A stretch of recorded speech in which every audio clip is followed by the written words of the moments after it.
Alright guys, let's begin with green shoe option. आज हम लोग फंडामेंटली इस सेशन में ग्रीन शू ऑप्शन को समझने वाले हैं। मोर सो इस पर्टिकुलर कॉन्सेप्ट को समझने के लिए हम लोग या overall price stabilisation through green shoe option, ये जो ओवरऑल कॉन्सेप्ट है, इसमें हम तीन तरीके से तीन चीज़ों को स्पेसिफिकली देखेंगे। और first of all let me just tell you कि how we are going to go with this concept. तो सबसे पहले तो इस कॉन्सेप्ट का ओरिजिन क्या है। तो ये कॉन्सेप्ट की शुरुआत कहीं से तो हुई होगी। तो कॉन्सेप्ट का जेनेसिस क्या है, ओरिजिन क्या है, कॉन्सेप्ट क्यों शुरू हुआ, कहाँ शुरू हुआ, हिंदुस्तान में कब से है। Further we will try and understand with the help of illustration and with the help of lot of examples. We'll try and understand some cases, some illustrations. तो हम सबसे पहले तो कॉन्सेप्ट पे हमारा सबसे ज़्यादा जोर होगा, सबसे ज़्यादा फोकस जो होगा वो कॉन्सेप्ट पे होगा। और अगर हम एक बार कॉन्सेप्ट समझ गए तो फिर हम लोग जाएंगे सेबी के रेगुलेशंस में। सेबी के रेगुलेशन 57 में प्रिसाइसली, सेबी के रेगुलेशन 57 में ये दिया हुआ है। सेबी के रेगुलेशन 57 में स्पेसिफिकली मेंशन किया हुआ है कि ग्रीन शू ऑप्शन से रिलेटेड क्या क्या प्रोविजंस हैं, वेदर दिस इज कंपलसरी और नॉट। मतलब ये जो ऑप्शन की बात हम करने वाले हैं, ये जो कॉन्सेप्ट की हम बात करने वाले हैं, ये कंपनीज को कंपलसरी इस्तेमाल करना है या सिर्फ ऑप्शन है। वैसे तो नाम में ऑप्शन है तो आपको समझ में आ गया होगा कि ये मैंडेट नहीं है, ऑप्शनल चीज़ है। कंपनी आईपीओ में चाहे या पब्लिक इशू में चाहे तो कर सकती है, नहीं चाहे तो नहीं भी कर सकती है। So we will try and understand the various aspects of regulation 57। तो 57 में जो प्रोविजंस है वो हम पढ़ेंगे। ठीक है, तीन चीज़ों पे हमारा मूल फोकस होने वाला है। सबसे पहले हम लोग ओरिजिन समझ लेते हैं, फिर कॉन्सेप्ट, और उसके बाद कानून, उसके बाद रेगुलेशंस। एक बात हमेशा याद रखना कि रेगुलेशन तब समझेगा जब कॉन्सेप्ट क्लियर हो। इन द प्रीवियस सेशन जब हमने एस्बा पढ़ा तो आपने नोटिस किया होगा, द मोमेंट आपको ये समझ में आ गया ना कॉन्सेप्ट क्या है, उसके बाद आपको उसको याद करने की जरूरत नहीं पड़ती है एस्बा को, क्योंकि तीन एडवांटेज ऐसे याद हो जाते हैं, कब से शुरू हुआ ऐसे याद हो जाता है ना। तो to a great extent let us try and understand the origin of this concept and the concept. So the reason it is called as green shoe option, इस ये जो नोमेनक्लेचर मिला है ग्रीन शू ऑप्शन या price stabilisation through the green shoe option, ये nomenclature क्यों मिला? ये नोमेनक्लेचर, ये नाम इसलिए मिला क्योंकि पहली बार इस कॉन्सेप्ट का इस्तेमाल किया गया था। For the first time this concept was used by green shoe company of USA, United states की कंपनी थी। 1919 में पहली बार यूनाइटेड स्टेट में इस कॉन्सेप्ट का यूज हुआ था। जिस कंपनी ने इसको यूज किया था उस कंपनी का नाम ग्रीन शू कंपनी था और उसी नाम पर इसका कॉन्सेप्ट आज भी जाना जाता है। हिंदुस्तान में सेबी ने 2003 में रेगुलेशंस बनाए। सेबी के जो रेगुलेशंस बने पोस्ट 2002 का जो स्कैम हुआ था उसके बाद ये रेगुलेशंस बने। और ये मैं इसलिए शेयर कर रहा हूँ क्योंकि पोस्ट 2002 जो केतन पारेख स्कैम हुआ था इंडिया में, it was very important that निवेशकों का ट्रस्ट मार्केट में बना रहे, लोग मार्केट्स के ऊपर, कैपिटल मार्केट्स में भरोसा करें, निवेशक अपना पैसा कैपिटल मार्केट्स में लगाएं, है ना।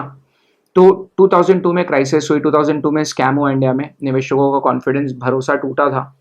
तो 2003 में ये स्कीम लॉन्च की गई। सेबी ने 2003 में ये रेगुलेशंस बनाए।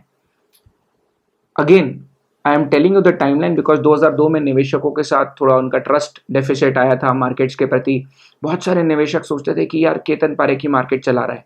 तो टू अ ग्रेट एक्सटेंट निवेशकों को, खास तौर पे रिटेल निवेशकों को, रिटेल इन्वेस्टर्स को, रिटेल इंडिविजुअल इन्वेस्टर्स को, उनका मार्केट में कॉन्फिडेंस बना रहे, इसलिए कॉन्सेप्ट का इस्तेमाल हुआ था। इसलिए कॉन्सेप्ट को 2003 में इंट्रोड्यूस किया गया था। और सबसे पहली कंपनी जो थी हिंदुस्तान में इस कॉन्सेप्ट को यूज करने वाली वो थी टाटा कंसल्टेंसी सर्विसेज। टीसीएस का जो आईपीओ आया था वो आया था 25 अगस्त 2004 को। तो 25 अगस्त तो लोग भूलते नहीं क्योंकि यूजुअली सीएस में जो रिजल्ट्स होते हैं वो 25 फरवरी और 25 अगस्त को आते हैं, इतिहास है।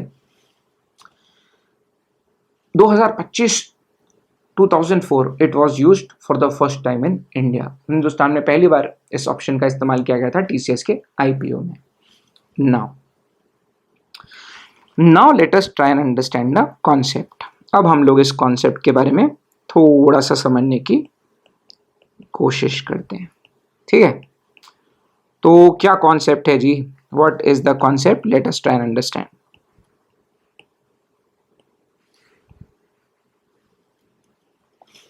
Now let us try and understand the concept. तो ये ग्रीन शू ऑप्शन का क्या कॉन्सेप्ट है, किस तरह से इसे इस्तेमाल किया जाता है, क्या रीजनिंग है, मोडस ऑपरेंडी क्या होता है, उसके बारे में बात करते हैं। Alright guys, let's now focus on the concept. सबसे पहले अभी हम लोग कॉन्सेप्ट पे फोकस करते हैं एंड हम लोग समझने की कोशिश करेंगे कि ग्रीन शू ऑप्शन एग्जैक्टली क्या होता है, किस तरह से कंपनी इसका इस्तेमाल करती है। ठीक है, so let's get started, let's talk about green shoe option. तो फर्स्ट करो, मान लो हिंदुस्तान में कोई कंपनी का आईपीओ आ रहा है।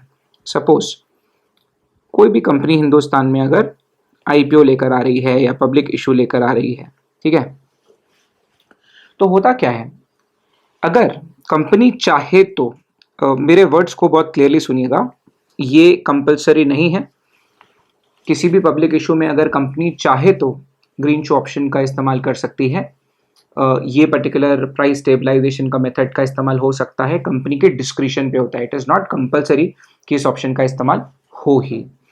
तो जो भी कंपनी पब्लिक इशू लेकर आ रही है, वो कंपनी जो भी कंपनी पब्लिक इशू लेकर आ रही है, वो कंपनी करती क्या है, वो कंपनी एक मर्चेंट बैंकर को, सेबी के साथ जो रजिस्टर्ड मर्चेंट बैंकर होता है, उस रजिस्टर्ड मर्चेंट बैंकर को एज स्टेबलाइजिंग एजेंट अपॉइंट करती है। तो सबसे पहले तो आप ये बात समझ लीजिए कि कंपनी जब भी पब्लिक इशू लेकर आती है, कंपनी को अपॉइंट करना पड़ेगा। The company appoints merchant banker as the stabilising agent. तो कंपनी अपॉइंट करती है एक स्टेबलाइजिंग एजेंट। ओके, नाउ होता क्या है, ये स्टेबलाइजिंग एजेंट क्या करता है, मैं ये भी आपको समझाता हूं, फोकस करिए। अब कंपनी अगर पब्लिक इशू लेकर आ रही है और पब्लिक इशू है से सपोज 100 करोड़ इक्विटी शेयर का, या तो मैं 100 करोड़ का आंकड़ा लूंगा, तो शायद आप लोगों को कैलकुलेशन में डिफिकल्ट होगा। तो मैं आपके लिए एक इजी एग्जांपल लेता हूं। मान लो company 1 lakh fresh equity share issue कर रही है, तो क्या होगा, एक इलस्ट्रेशन में आपको समझाता हूं। ये इलस्ट्रेशन समझ गया, आपका पूरा कॉन्सेप्ट क्लियर हो जाएगा। तो टू अ ग्रेट एक्सटेंट, मान लो कंपनी का जो पब्लिक इशू है, कंपनी पब्लिक इशू जो लेकर आ रही है, वो लेकर आ रही है 1 लाख शेयर्स का। तो मान लो कंपनी पब्लिक इशू लेकर आ रही है और उसमें कंपनी इशू कर रही है फ्रेश शेयर्स। मेरे कहने का मतलब है ये न्यू शेयर्स क्रिएट होने वाले हैं।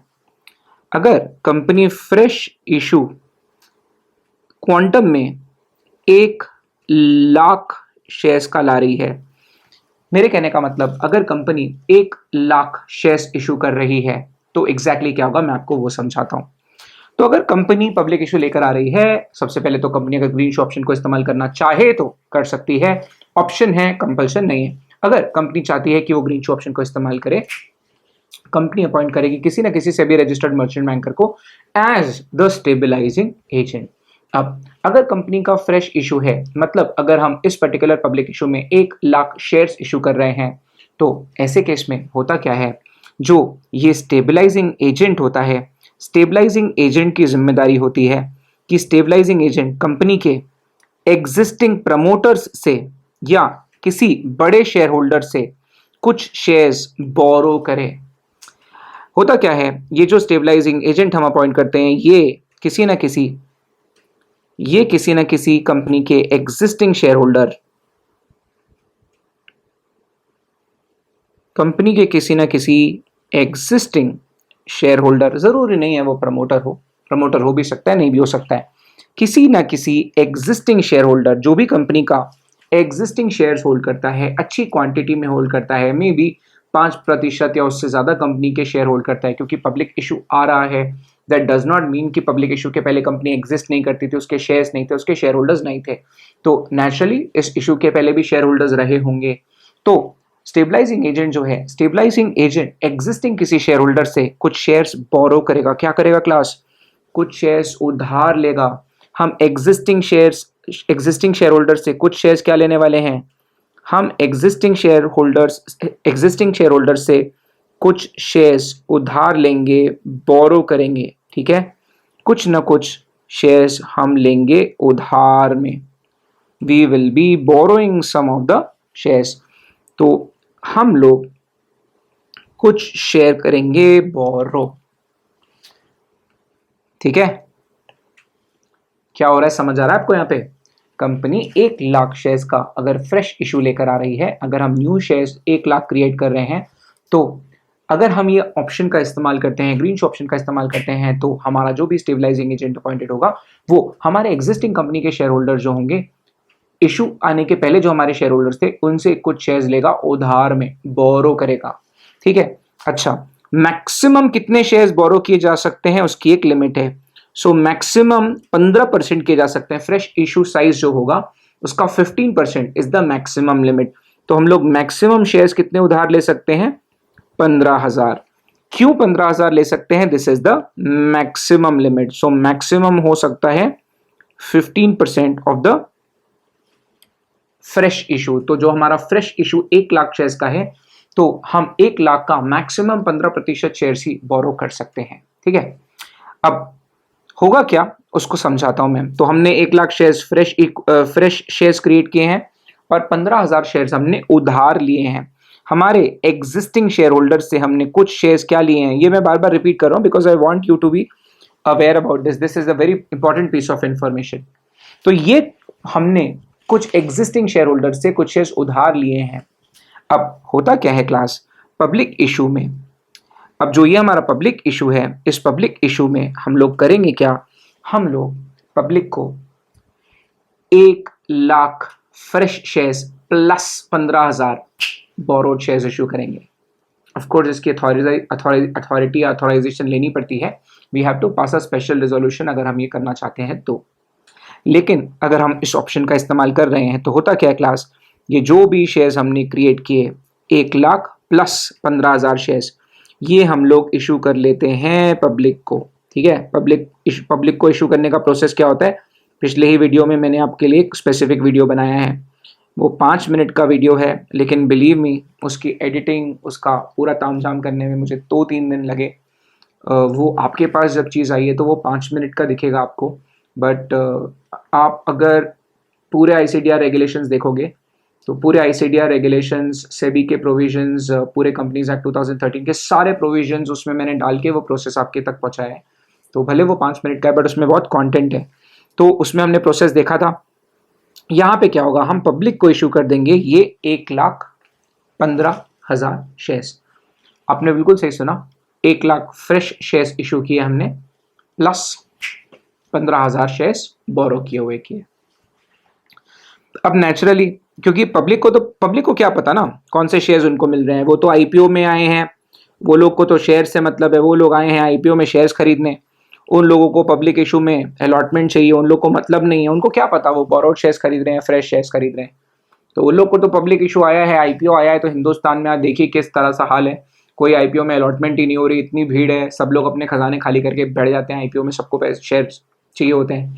तो होगा क्या, यहाँ हमने पब्लिक को ये शेयर्स इशू कर देने हैं। जो जो हमारा प्रोसेस हम फॉलो करते हैं, हम पब्लिक को ये शेयर्स इशू कर देंगे। ठीक है, नाउ अब नेचुरली इस सब के बाद क्या होगा, अगर पब्लिक को हमने शेयर इशू कर दिए तो अब क्या होगा, नेचुरली शेयर्स की लिस्टिंग होगी। तो मैं थोड़ी सी स्पेस और क्रिएट कर देता हूं ताकि हमारे लिए काम थोड़ा सा आसान हो जाए। तो नेचुरली अगर हमने शेयर्स इशू किए हैं तो अब हमारे शेयर्स की लिस्टिंग भी होगी। तो ये शेयर्स हमने अगर पब्लिक को इशू कर दिए तो नेचुरल सी बात है यार, इसकी ट्रेडिंग भी कमेंस हो जाएगी। आपको तो पता ही है कि इशू ओपन होता है मिनिमम 3 डेज के लिए, और 1, 2, 3 थर्ड जो क्लोजिंग डेट होता है, क्लोजिंग डेट से T+6 मतलब 6 वर्किंग डेज में शेयर NSE BSE के प्लेटफॉर्म पे ट्रेड करते हुए नजर आता है। तो यहाँ पर हम लोगों ने शेयर कर दिए हैं इशू, है ना। अब देखो होगा क्या, अब होता क्या है, नेचुरल सी बात है, आप, मैं, दुनिया का हर निवेशक, दुनिया की हर कंपनी जो लिस्ट करवा रही है शेयर्स को, वो सोचती होगी कि यार शेयर्स लिस्ट होते साथ ऊपर की तरफ जाएं, शेयर्स की लिस्टिंग हो उसके बाद शेयर प्राइस ऊपर जाए। बट ऐसा ज़रूरी तो नहीं कि हर बार शेयर ऊपर जाए, है ना। ये भी हो सकता है कि जो इशू प्राइस है, जिस भाव पे कंपनी शेयर इशू कर रही है, उससे नीचे चला जाए शेयर का प्राइस, है ना। बट कहीं ना कहीं अगर शेयर प्राइस नीचे जाएगा तो वो निवेशकों के लिए थोड़ा सा नेगेटिव होगा, और कहीं ना कहीं जो रिटेल इन्वेस्टर्स है थोड़ा सा डरेंगे पब्लिक इश्यूज में पैसा लगाने के लिए, है ना। तो होता क्या है क्लास, ये जो स्टेबलाइजिंग एजेंट है, स्टेबलाइजिंग एजेंट के पास हम लोग, स्टेबलाइजिंग एजेंट यहां पर एक और काम करने वाला है, मैं आपको समझाता हूं वो क्या काम करने वाला है। तो होगा क्या, यहां हम स्टेबलाइजिंग एजेंट को कंपनी देगी कुछ पूंजी, हम स्टेबलाइजिंग एजेंट को थोड़े से पैसे भी दे देंगे, और मैं आपको बहुत जल्दी बताऊंगा कि उस पैसे से क्या होगा। तो हम लोग देने वाले हैं ये स्टेबलाइजिंग एजेंट को कुछ पूंजी। आई एम सॉरी, ये ड्राइंग क्यों नहीं बन रही आज मुझसे इतनी फास्ट। तो नेचुरली हम ये स्टेबलाइजिंग एजेंट को एक स्पेसिफिक बैंक अकाउंट ओपन करके देंगे। एक स्पेसिफिक बैंक अकाउंट हम स्टेबलाइजिंग एजेंट के लिए ओपन करेंगे, और हम स्टेबलाइजिंग एजेंट को दे देंगे कुछ पैसे।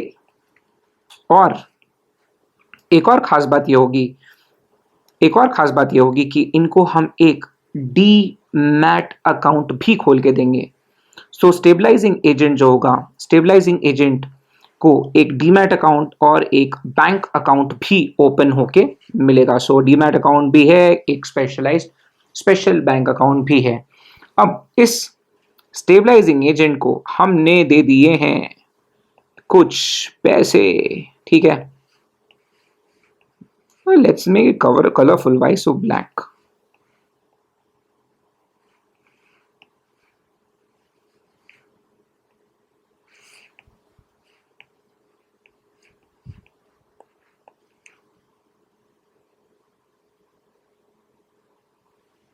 ठीक है, वो बैठा हुआ है ना, वो चेयर में बैठा हुआ है, ठीक है। So this is his chair. तो हमने इनको एक बैंक अकाउंट खोल के दे दिया और इनको दे दिए कुछ पैसे। अब होता क्या है क्लास, जब शेयर लिस्ट होगा, मान लो हमने इशू प्राइस रखा था 100 रुपए, if the issue price was ₹100। अब शेयर लिस्ट होने के बाद दो चीजें हो सकती है, या तो शेयर प्राइस ऊपर जाएगा या तो शेयर प्राइस नीचे आएगा, है ना। होता क्या है क्लास, सेबी ने ग्रीन शू ऑप्शन में ये परमिशन दी है, ये अलाउ किया है कि अगर शेयर प्राइस लिस्ट होने के तुरंत बाद नीचे जाता है तो हम उसको लिस्टिंग के बाद 30 दिनों तक स्टेबलाइज कर सकते हैं। मतलब यस, आपने सही सुना। आप क्या बात कर रहे हो सर, सही बोल रहे हो आप? हाँ, ये 100% सही है। सेबी के नियमों के तहत अगर कंपनी का शेयर लिस्ट हो रहा है, लिस्ट होने के बाद अगर नीचे जाता है, नीचे की तरफ शेयर जाता है, तो उसे स्टेबलाइजिंग एजेंट स्टेबलाइज करने की कोशिश कर सकता है।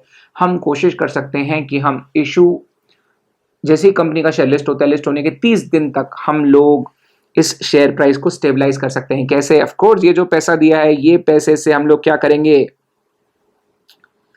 ये पैसे से हम लोग शेयर्स को बाय करना शुरू करेंगे, और नेचुरली बाइंग प्रेशर आएगा तो शेयर प्राइस स्टेबलाइज हो जाएगा।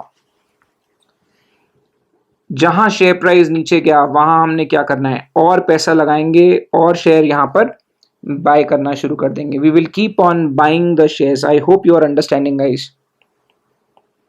सो व्हाट हैपेंस इज, जैसे ही कंपनी का स्टॉक प्राइस, मैं फिर से बना रहा हूं, मेरी बात एकदम ध्यान से सुनो, जैसे ही कंपनी का प्राइस लिस्टिंग से नीचे आया, इस बैंक अकाउंट में जो पैसा है इसका इस्तेमाल करके स्टेबलाइजिंग एजेंट शेयर्स को बाय करना शुरू करेगा, और नेचुरली बाइंग प्रेशर होगा, तो बाइंग प्रेशर की वजह से ये स्टॉक प्राइस स्टेबलाइज हो जाएगा, ये शेयर प्राइस वापस ऊपर की तरफ रिफ्लेक्ट हो जाएगा।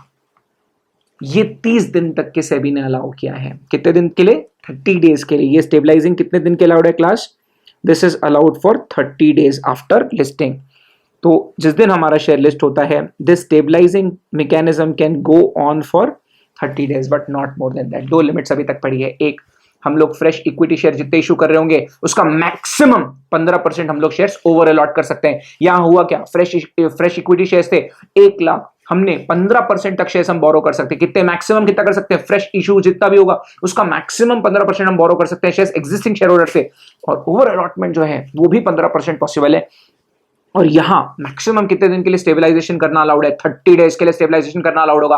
और जब जब शेयर प्राइस नीचे आएगा तब तब हम बाइंग प्रेशर क्रिएट करेंगे, तब तब शेयर प्राइस को स्टेबलाइज करेंगे। बाइंग प्रेशर क्रिएट करने के लिए पैसा कहां से आएगा? ये है बैंक अकाउंट में पैसा, इसीलिए स्टेबलाइजिंग एजेंट के पास पैसा रखा हुआ। ये कितने दिन के लिए कर सकते हैं? मैक्सिमम 30 डेज के लिए। सो होगा क्या, जैसे जैसे शेयर प्राइस नीचे आएगा ये बैंक अकाउंट का पैसा स्टेबलाइजिंग एजेंट इस्तेमाल करेगा और हम शेयर प्राइस को स्टेबलाइज करते हुए, शेयर प्राइस को स्टेबल रखने के लिए हम 30 दिन तक अपने पास का पैसा यूज कर सकते हैं। Okay, but yes, at the end there is a limitation. Maximum 30 दिन के लिए ही ये पॉसिबल है। दो लिमिट्स की है, दोनों ग्रीन में है, थोड़ा ध्यान दो। 30 दिन के लिए मैक्सिमम लोग ये स्टेबलाइजेशन का काम कर सकते हैं। This stabilisation is allowed only for 30 days. Stabilisation जो अलाउड है वो सिर्फ 30 दिनों के लिए अलाउ किया गया है, उससे ज्यादा के लिए नहीं। ठीक है, तो हम लोग मैक्सिमम कितने शेयर बोरो कर सकते हैं? जितना फ्रेश इक्विटी शेयर इशू की जितना फ्रेश इक्विटी शेयर इशू हो रहा होगा उसका 15%। ठीक है, हम किससे बोरो करेंगे? एग्जिस्टिंग शेयर होल्डर से बोरो करेंगे। और फिर पब्लिक को ओवर अलॉट करने के बाद अगर शेयर प्राइस नीचे आया तो हम लोग ये शेयर्स को बाय करेंगे। बाय करके रखेंगे कहाँ? ये तो है, डीमैट अकाउंट क्यों रखा है? तो जितने भी शेयर्स हमने बाय किए होंगे ये हम लोग ये पर्टिकुलर स्पेसिफिक डीमैट अकाउंट में रख सकते हैं। इसी के लिए तो हमने एक स्पेशल डीमैट अकाउंट खोलने की इजाजत दी है। ओके, तो यहां हम लोग शेयर्स रखेंगे और ये पैसे का इस्तेमाल हम लोग शेयर्स बाय करने में किए हैं, है ना? है ना? अब अगर ऐसा होता है, अगर होता है, if this happens, share price सही में अगर नीचे गए तो हम लोग उसको स्टेबलाइज करने के लिए, उसको नॉर्मलाइज करने के लिए अपना पैसा यूज करेंगे, शेयर प्राइस को स्टेबलाइज करेंगे और उससे खरीदेंगे शेयर्स। और इवेंचुअली होगा क्या क्लास, ये जितने भी शेयर्स हमने पब्लिक से खरीदे होंगे ये सारे शेयर्स हम लोग किसको दे देंगे वापस? क्लास कम ऑन, ये सारे शेयर्स किसको दे देंगे? जिनसे हमने उधार लिया था, है ना? तो ये जो शेयर्स थे ये शेयर्स हमने उधार लिए थे, तो जिनसे उधार लिए थे उनको क्या कर देंगे? शेयर्स वापस कर देंगे। सो ये शेयर्स हमने बोरो कर लिए थे तो ये शेयर्स हम उनको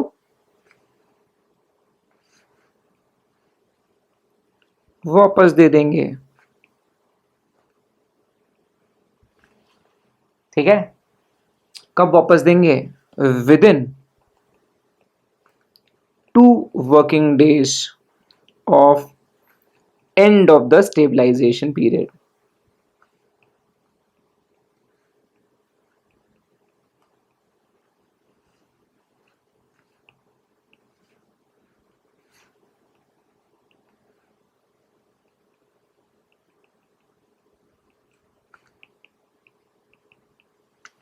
ठीक है, तो जैसे ही ये 30 दिन खत्म हो जाएंगे उसके विद इन 2 वर्किंग डेज, क्योंकि ये शेयर्स हमने परचेज कर लिए, हम लोग ये शेयर्स रिटर्न कर देंगे उन्हीं शेयर होल्डर्स को जिन लोगों से हमने क्या किया था, जिन लोगों से हमने ये शेयर्स बोरो किए थे। ऑफ कोर्स हम मैक्सिमम कितने शेयर्स यहाँ पर कितने शेयर्स मैक्सिमम खरीदे जा सकते हैं स्टेबलाइजेशन पीरियड में? मैक्सिमम 15% ही शेयर्स परचेज किए जा सकते हैं। जो बोरोड शेयर्स हैं वो बोरोड शेयर्स अगर मैक्सिमम 15% है उतना ही मैक्सिमम शेयर्स स्टेबलाइजेशन पीरियड के दौरान खरीदा जा सकता है, उससे ज्यादा शेयर्स खरीदना अलाउड नहीं है। I hope this is very very very clear. Sir सुनो ना, सर एक बात बताओ क्लियरली, मकसद क्या है सर? इंटेंशन क्या है ये पूरी एक्सरसाइज का? क्लास इंटेंशन ये है कि एक रिटेल निवेशक को, एक रिटेल इंडिविजुअल इन्वेस्टर को हमने क्वेश्चन प्रोवाइड कर दिया। इमेजिन हिंदुस्तान में अगर कोई कंपनी का पब्लिक इशू आ रहा है और वो कंपनी ग्रीन शू ऑप्शन को यूज कर रही है। डू यू अंडरस्टैंड इसका मीनिंग क्या है? इसका मीनिंग ये है कि अगर शेयर लिस्ट होने के बाद शेयर का प्राइस नीचे जाएगा भी तो नेक्स्ट 30 डेज तक स्टेबलाइजिंग एजेंट उसको पूरा स्टेबलाइज करने की कोशिश करेगा।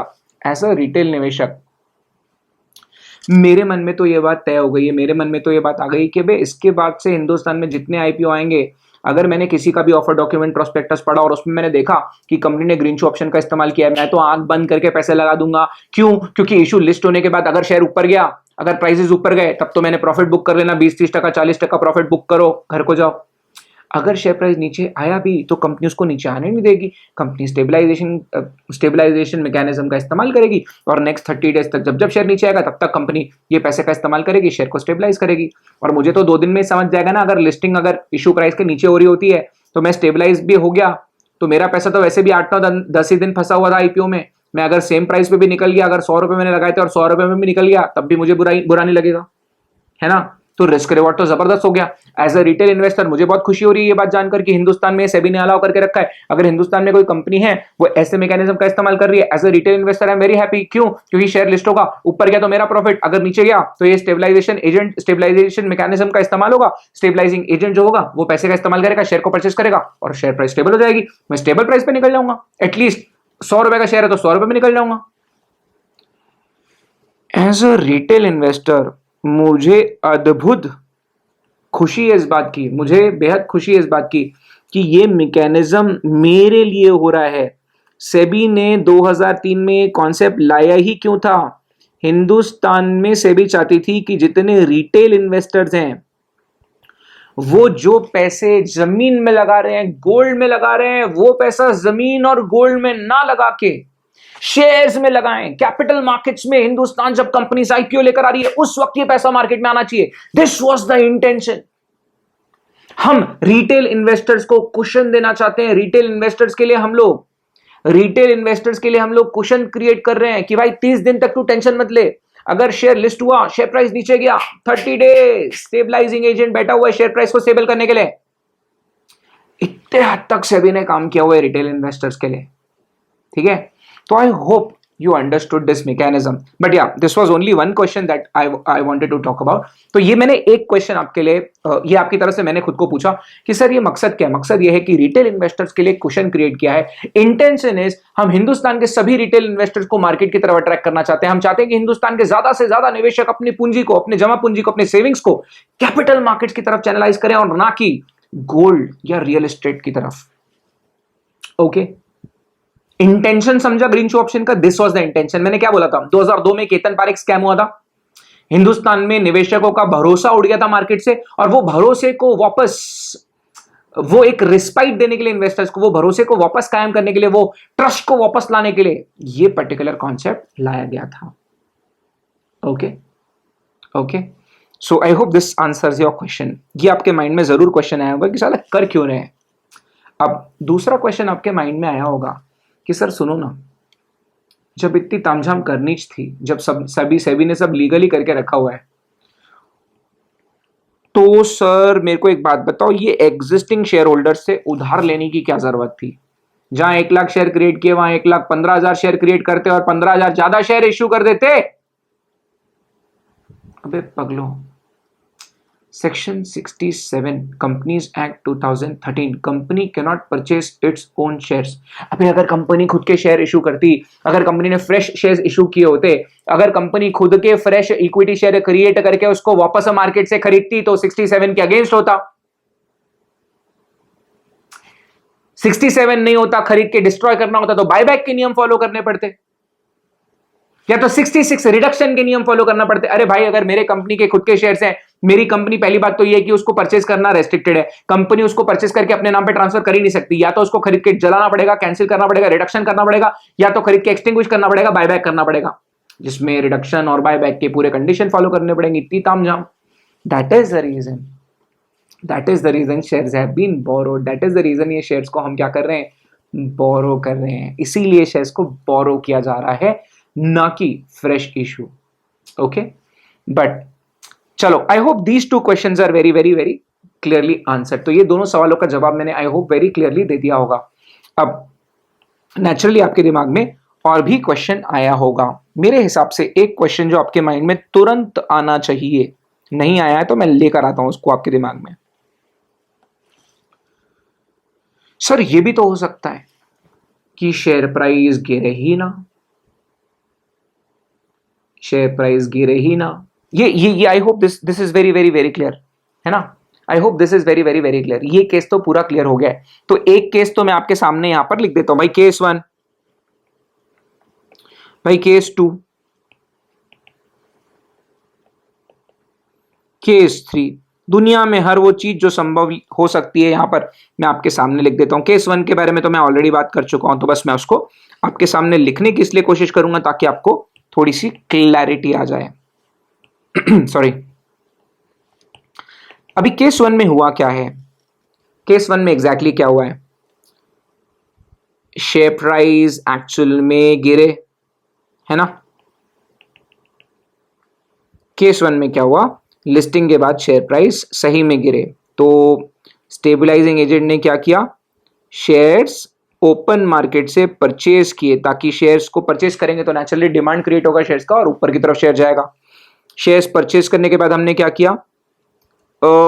within 2 working days of the end of the stabilizing period, shares are returned to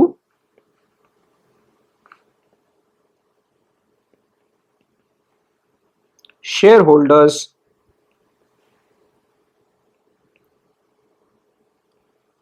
from whom the shares were borrowed। तो जिन जिन लोगों से शेयर्स बोरो किए गए थे, ये बोरो किए हुए शेयर्स हमने वापस कर दिए, है ना। तो हुआ क्या? अगर शेयर प्राइस नीचे आए तो स्टेबलाइजिंग एजेंट शेयर परचेज करके विद इन 2 वर्किंग डेज ये शेयर्स को रिटर्न कर देता है। तो ये किस्सा तो सबको क्लियर है। But sir what about the case अगर ऐसा हो गया सर कि कंपनी का शेयर ऊपर चला गया, जैसे कि अभी रिसेंट सारे आईपीओ में शेयर्स ऊपर ही जा रहे हैं। ऐसा हो ही नहीं रहा हिंदुस्तान में कि लिस्टिंग में शेयर गिरे। मार्केट्स में अलग रौनक है, लिक्विडिटी, ग्लोबल लिक्विडिटी जबरदस्त चल रही है। हर सरकार ने बहुत अच्छा काम किया। सबको पता था कोविड में पैसे नहीं है, तो सरकारों ने अपनी तरफ से खजाने खाली करके रखे हुए हैं। इंटरेस्ट रेट ऑल टाइम लो चल रहे हैं। तो सर मान लो अगर शेयर प्राइस ऊपर चला गया तो कोई बात नहीं। अगर यहां पर शेयर प्राइस ऊपर चला गया तो स्टेबलाइजिंग एजेंट को शेयर परचेज करना not allowed.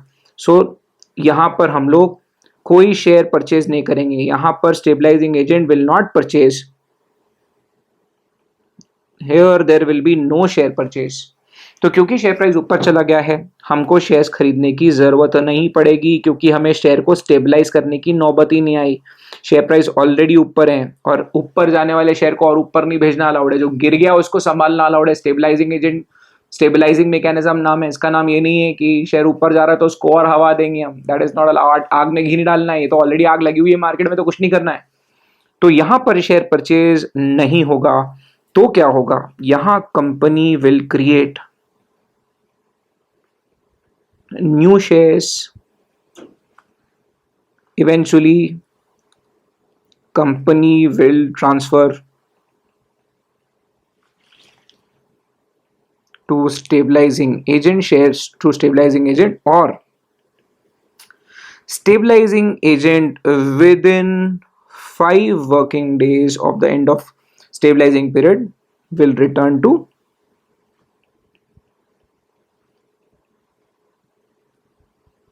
Share holders from home the shares were borrowed. तो यहां अगर शेयर प्राइस ऊपर की तरफ गया, अगर शेयर प्राइस गिरे ही नहीं, हम लोगों को शेयर्स बाय करने की जरूरत नहीं है। स्टेबलाइजिंग एजेंट शेयर्स को बाय नहीं करेगा, बल्कि यहां कंपनी न्यू शेयर्स क्रिएट कर देगी। जिन जिन से हमने जितने शेयर्स बोरो किए थे, नंबर ऑफ शेयर्स तो सेम ही रहने वाले, शेयर का भाव कुछ भी हो, जितने शेयर उधार में लिए थे उतने शेयर कंपनी क्रिएट करेगी, स्टेबलाइजिंग एजेंट को देगी। स्टेबलाइजिंग एजेंट किसको रिटर्न कर देगा? वो शेयर होल्डर्स को रिटर्न कर देगा जिनसे हमने उधार लिए थे। उनका काम हो गया। उनसे हमने नंबर ऑफ शेयर जितने लिए थे उनको उतने नंबर ऑफ शेयर वापस मिल जाएंगे। तो शेयर का प्राइस ऊपर नीचे हो कोई फर्क नहीं पड़ता, है ना। थर्ड केस, जैसे थर्ड केस तो बहुत ही कम गुंजाइश होती है कि थर्ड केस हो, लेकिन ठीक है, हम तो पॉसिबिलिटी की बात करें। सर सुनो ना, जब शेयर लिस्ट हुआ था ना, तो थोड़ा 2 मिनट के लिए नीचे गया, थोड़ा सा नीचे गया, फिर बाद में ऊपर चला गया। तो हमने ना पूरे के पूरे जो मतलब 15% शेयर्स हमने ज्यादा इशू किए थे ना, हमने पूरे नहीं बोरो किए। तो ऐसे केस में अगर आपने कुछ शेयर्स बोरो किए थे और कुछ शेयर्स बचे हुए हैं, तो जितने शेयर्स आपने बोरो किए हुए शेयर्स आपने मार्केट से परचेज किए वो रिटर्न कर देना, और जो आप ओपन मार्केट से परचेज नहीं कर पाए वो कंपनी न्यू क्रिएट करके दे देगी। सो थर्ड केस में दोनों चीजें हो जाएगी। है ना, उसके डिटेल रूल्स भी हैं, वो भी आपको बताता हूँ। सो सबसे पहले तो आई होप आपको ये पूरा कॉन्सेप्ट, ये जो मैकेनिज्म है, ये कॉन्सेप्ट समझना सबसे ज़्यादा इंपॉर्टेंट है, ठीक है।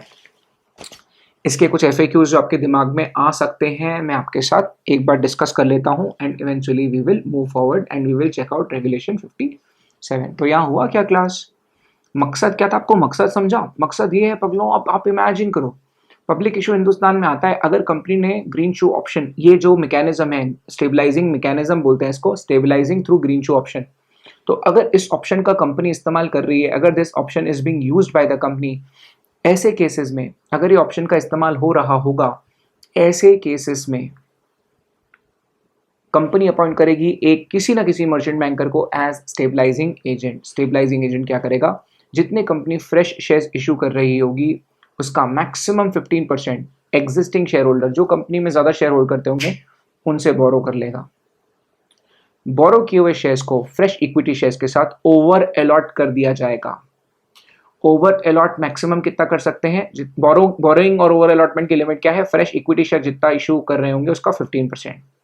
उसके बाद पब्लिक को शेयर मिल गए होंगे, उसके बाद अगर लिस्टिंग के बाद शेयर प्राइस नीचे गया तो हमने स्टेबलाइजिंग एजेंट को एक स्पेसिफिक स्पेशल बैंक अकाउंट खोल के दे दिया है, एक स्पेशल डीमैट अकाउंट खोल के दे दिया है। अगर शेयर प्राइस नीचे गए तो स्टेबलाइजिंग एजेंट इस पैसे का इस्तेमाल करेगा, ओपन मार्केट से शेयर बाय करेगा, शेयर को हम लोग बाय करेंगे, शेयर की डिमांड क्रिएट होगी, शेयर प्राइस ऊपर जाएगा।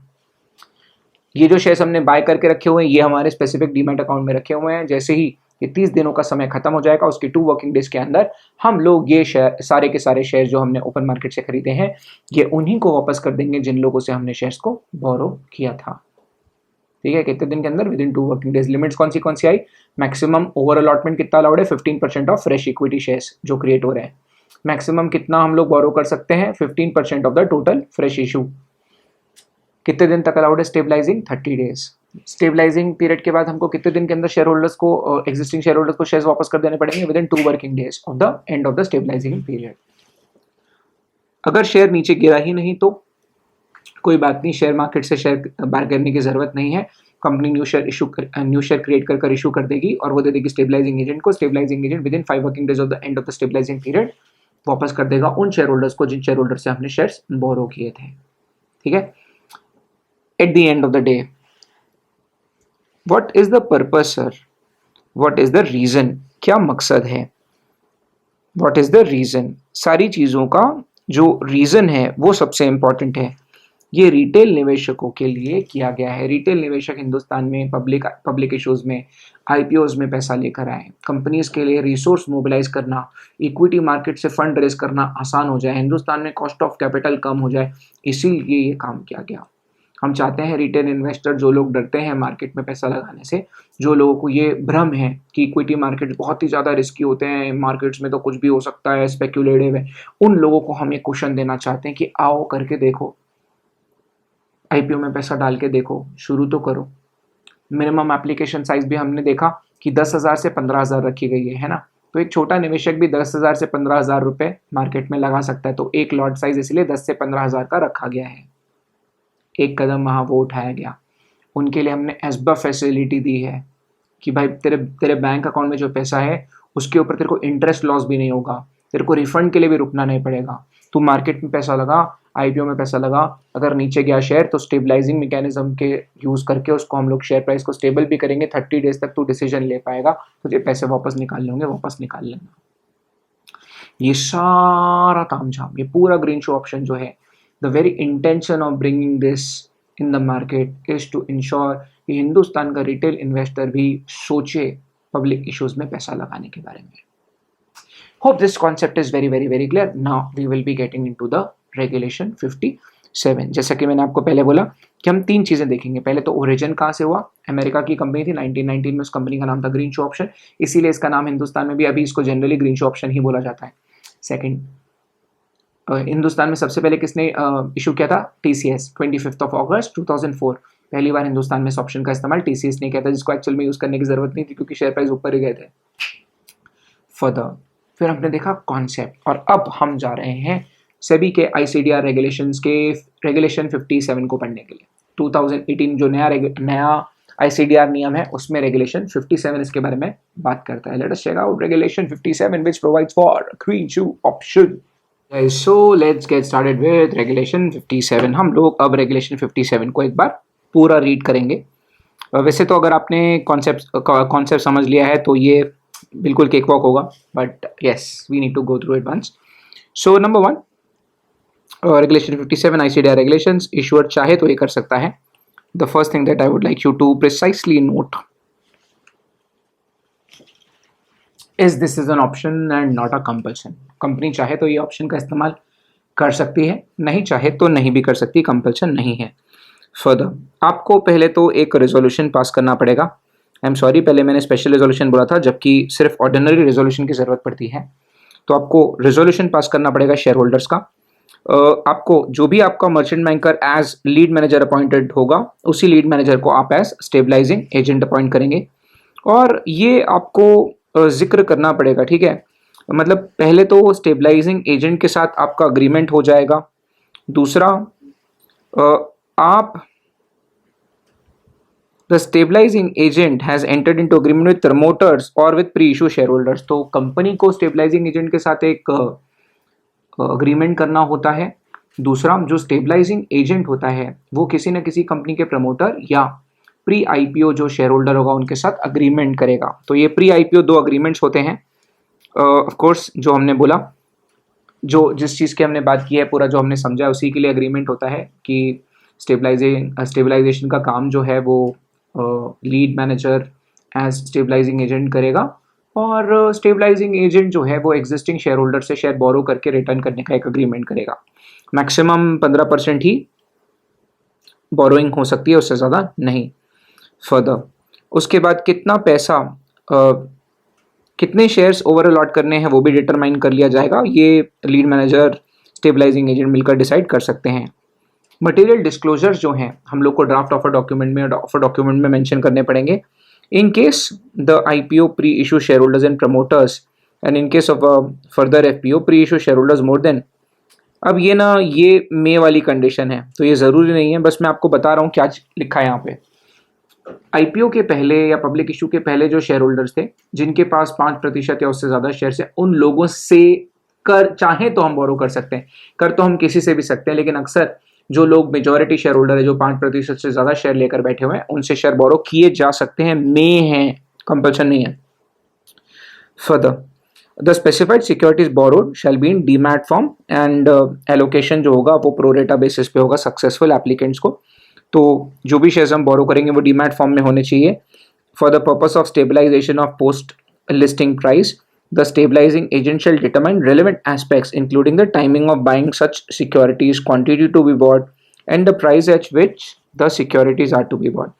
Further, stabilizing period shall be available for the period not exceeding 30 days from the date on which trading permission is given by the stock exchanges. तो 30 दिन का मैंने आपको बताया था समय. एक डीमैट अकाउंट स्पेशल खोला जाता है, एक बैंक अकाउंट खोला जाता है, ये भी मैंने आपको बता दिया था. फर्दर जो शेयर्स परचेज किए जाते हैं वो within 2 working days of the end of the stabilisation period उन्हीं शेयर होल्डर्स को वापस कर दिए जाते हैं जिन शेयर होल्डर से हमने शेयर बोरो किए होते हैं. फर्दर अगर शेयर प्राइस ऊपर चला गया और अगर हमने परचेज नहीं किया तो कंपनी न्यू शेयर क्रिएट करके स्टेबलाइजिंग एजेंट को देती है और स्टेबलाइजिंग एजेंट उन्हीं शेयर होल्डर्स को रिटर्न कर देता है जिनसे हमने बोरो किया होता है. फर्दर अच्छा, अब अगर हम लोगों ने शेयर प्राइस अगर ऊपर चला गया था, अगर हमने न्यू शेयर्स क्रिएट करके वो एग्जिस्टिंग शेयर होल्डर्स को दिए तो वापस से जो इशूअर कंपनी होगी वो स्टॉक एक्सचेंज के पास एप्लीकेशन डालेगी कि जो ये न्यूली क्रिएटेड शेयर्स हैं ये भी लिस्ट कर दिए जाए, जो कि काफ़ी नॉर्मली मिल जाएगी permission. Further the stabilising agent shall remit the monies with respect to specified securities allotted under sub regulation 6. तो जो पैसा हम लोगों ने शेयर्स परचेज करने के लिए दिया था, अगर शेयर्स की परचेज हुई ही नहीं, शेयर प्राइस अगर ऊपर चला गया तो वो पैसा ऑफ कोर्स कंपनी को वापस करेगा स्टेबलाइजिंग एजेंट. या तो जो भी पैसा बचा हुआ रहेगा, मतलब जो पैसा पहले तो जो पैसा कंपनी ने स्टेबलाइजिंग एजेंट को दिया था वो पैसा तो इशूअर को वापस देना ही है अगर हम उससे शेयर्स परचेज नहीं करते.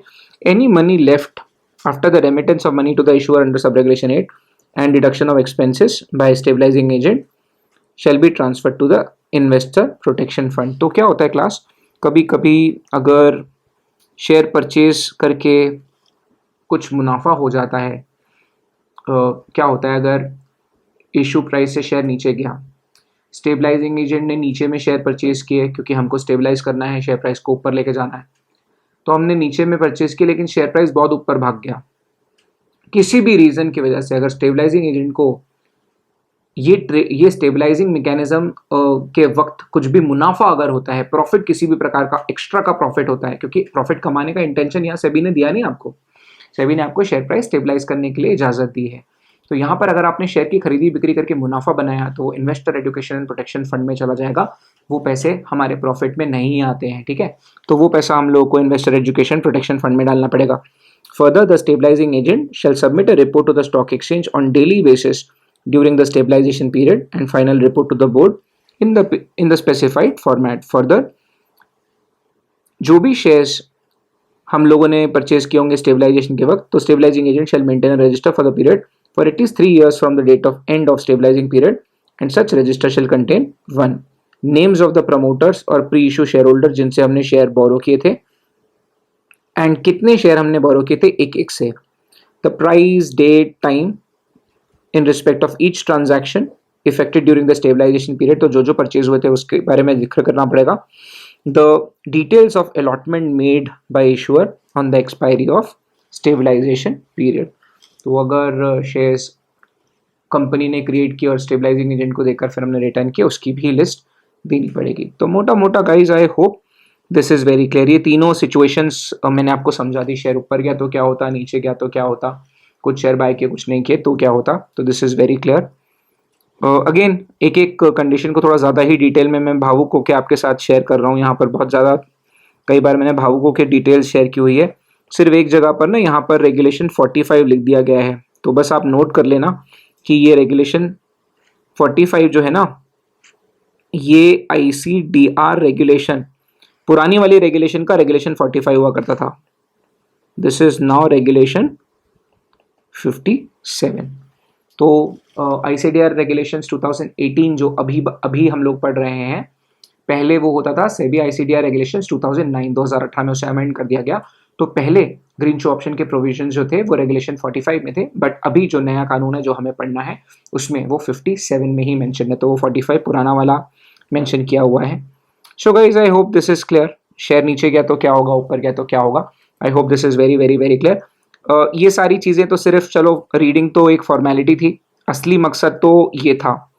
अगर आपको ये समझ गया है मुझे कोई टेंशन नहीं है। So this is what happens in the stabilisation period. ये कॉन्सेप्ट को आप समझ लीजिए, जिसको ये कॉन्सेप्ट समझ गया वो ऑटोमेटिकली 10 पॉइंट्स लिख सकता है ना, कि ऑप्शन है, ये डिस्क्रिशन है कंपनी का कि ऑप्शन यूज़ करना है या नहीं, लीड मैनेजर को ही है स्टेबलाइजिंग एजेंट अपॉइंट करना है, शेयर मैक्सिमम बोरो कर सकते हैं 15%, ओवर अलॉट भी कर सकते हैं मैक्सिमम 15%, फिर लिस्ट होने के बाद 30 दिन तक स्टेबलाइजेशन अलाउड है।